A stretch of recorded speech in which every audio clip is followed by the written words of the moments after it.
Bonjour à tous. Je crois qu'on peut vivre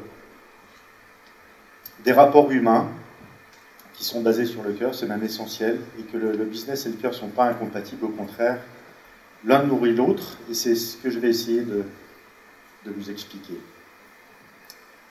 Les Tissages de Charlieu, en quelques mots, donc on est 70 personnes, c'est une entreprise qui existe depuis très longtemps, que j'ai reprise il y a 20 ans.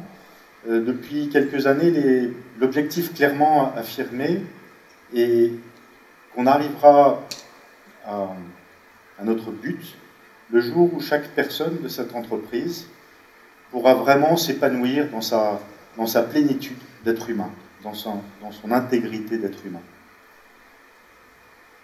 Alors, évidemment, c'est un long chemin, on a, je crois, parcouru quelques étapes, il y en a encore beaucoup à faire, on n'atteindra jamais ce but, mais en quelques mots, j'ai pris conscience il y a quelques années que, en lisant des bouquins, en se renseignant à droite à gauche, et notamment un sondage qui a été fait en 2009, le sondage Gallup, qui m'a vraiment marqué.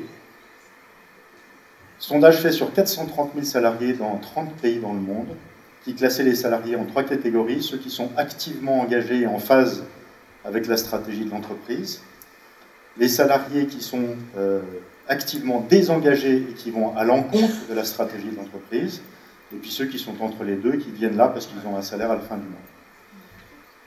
En France, dans ce sondage, il y avait 7% de salariés activement engagés et 9% et 27% de salariés activement désengagés. On comprend bien que dans une entreprise, si les gens viennent bosser avec la banane le matin, ils vont être plus efficaces que s'ils viennent bosser avec la boule au ventre. Comment mettre en œuvre tout ça et comment trouver un système de fonctionnement qui permet de révéler cet extraordinaire potentiel qu'il y a dans chaque personne? Est-ce que ce n'est pas le but de l'entreprise? Est-ce que finalement, si on y arrive dans l'entreprise, est-ce que l'entreprise ne va pas mieux marcher que les autres? Donc finalement, sa réussite économique n'est qu'une conséquence du fait que les hommes, comme disait Françoise tout à l'heure, 1 + 1 est supérieur à 2. Évidemment, si on est 50 ou 70, si on arrive à mettre en résonance le potentiel, à révéler les potentiels de chacun, et que chacun puisse vraiment mettre son potentiel au service du bien commun que constitue cette œuvre collective qu'est l'entreprise, la mondialisation ne nous fait pas peur. Rien ne nous fait peur parce qu'on sera une entreprise qui aura une capacité tout à fait exceptionnelle. Donc dans le cadre de cette recherche, je dirais assez naturellement, on avait des choses qui étaient en place et qui étaient un petit peu comme ça. Je vais vous parler du concept de l'entreprise libérée. C'est-à-dire que dans notre entreprise, nous avons 15 personnes à la création, et sur ces 15 personnes, il y en a 12 en télétravail. C'est-à-dire qu'elles bossent de chez elles, à Paris, à Lyon ou ailleurs. Elles n'ont aucun contrôle, aucun objectif. Elles organisent leur temps absolument comme elles veulent. Et vraiment, je pense qu'on a une équipe de création qui est parmi les plus performantes du marché. Sans doute grâce à ça. Dans l'entreprise, on est des intra-entreprises. Vous en connaissez peut-être une ou deux. Il y en a une qui s'appelle l'Étole, qui commence à être un petit peu connue. Donc c'est une jeune femme qui était technicienne d'armurage, c'est-à-dire qu'elle faisait sur l'ordinateur des croisements de fils. Et un jour, elle a eu l'idée de créer une marque au sein de l'entreprise qui s'appelle l'Étole, qui sont des étoles qui sont faites en coton biologique, qui sont teintes chez TAT à Sévelinge chez Devaux, qui sont évidemment conçues et tissées chez nous, qui sont confectionnées chez nous. On a monté une unité de confection, elle a monté une unité de confection, et qui sont lavées à Rouen chez ATC, au savon de Marseille, même le savon est français. Aucune connaissance commerciale. Elle ne parle pas français, elle ne parle pas anglais, et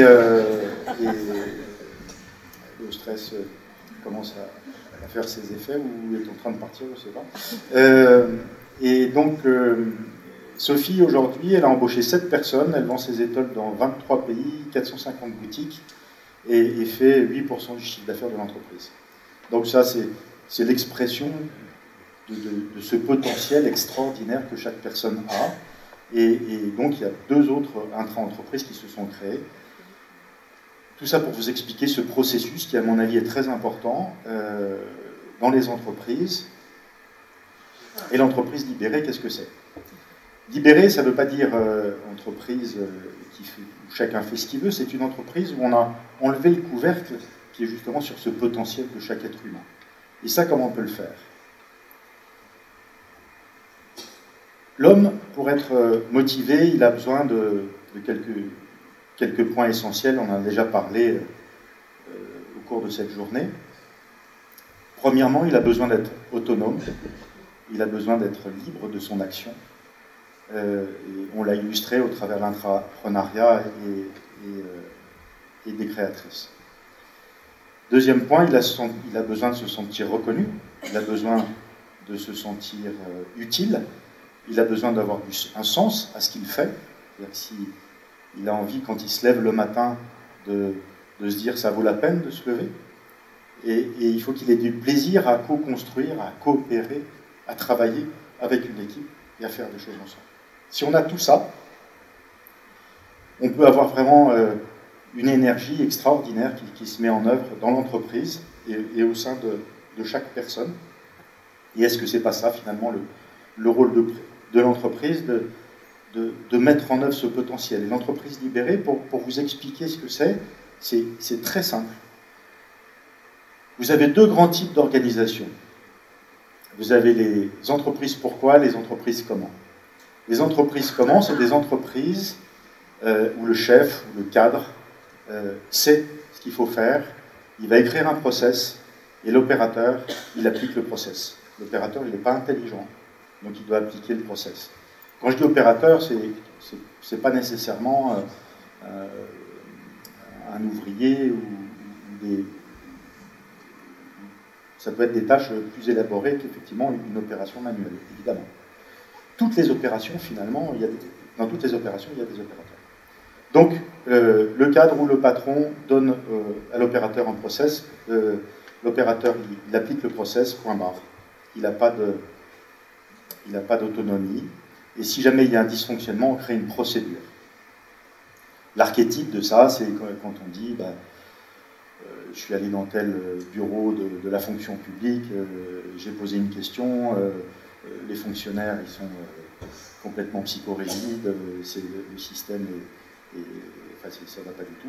C'est évidemment pas le fonctionnaire qui est psychorigide, c'est le système dans lequel il est, parce qu'effectivement la question que lui pose la personne, elle ne rentre pas dans le cadre des centaines de procédures souvent contradictoires qui régissent sa vie à ce fonctionnaire, donc il ne peut pas y répondre. Et il paraît comme psychorigide. De l'autre côté, on a l'entreprise pourquoi. L'entreprise pourquoi, on part du principe que l'opérateur, à partir du moment où il est formé, évidemment, il est censé savoir faire le boulot, et donc on va juste lui demander d'atteindre le pourquoi. Charge à lui de mettre en œuvre son intelligence manuelle, intellectuelle, commerciale, comptable, financière, etc. C'est à lui de mettre en œuvre sa capacité, ses talents, son potentiel. Donc cette entreprise, pourquoi? Elle est basée sur l'autonomie des opérateurs, elle est basée sur des contrôles qui sont les plus légers possibles et sur une hiérarchie qui est la plus plate possible, contrairement au système comment, où au contraire la hiérarchie est très importante, puisque c'est la hiérarchie qui dit ce qu'il faut faire et comment il faut le faire.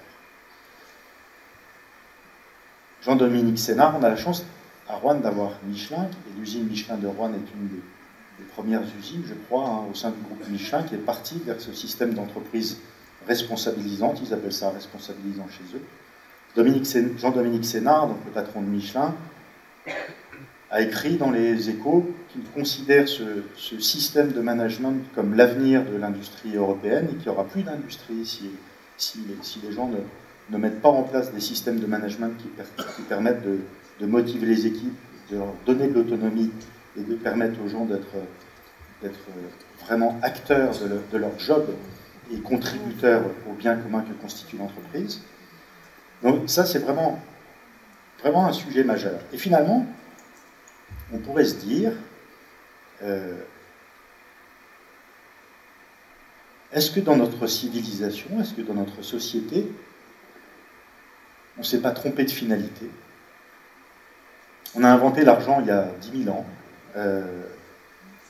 Avant, c'était le troc. C'est pas très pratique, le troc. Donc l'argent est un outil extraordinaire qui permet de fluidifier les échanges et qui vraiment a changé la vie de l'humanité. Mais c'était un outil, c'est devenu une finalité. Donc ça ne va pas.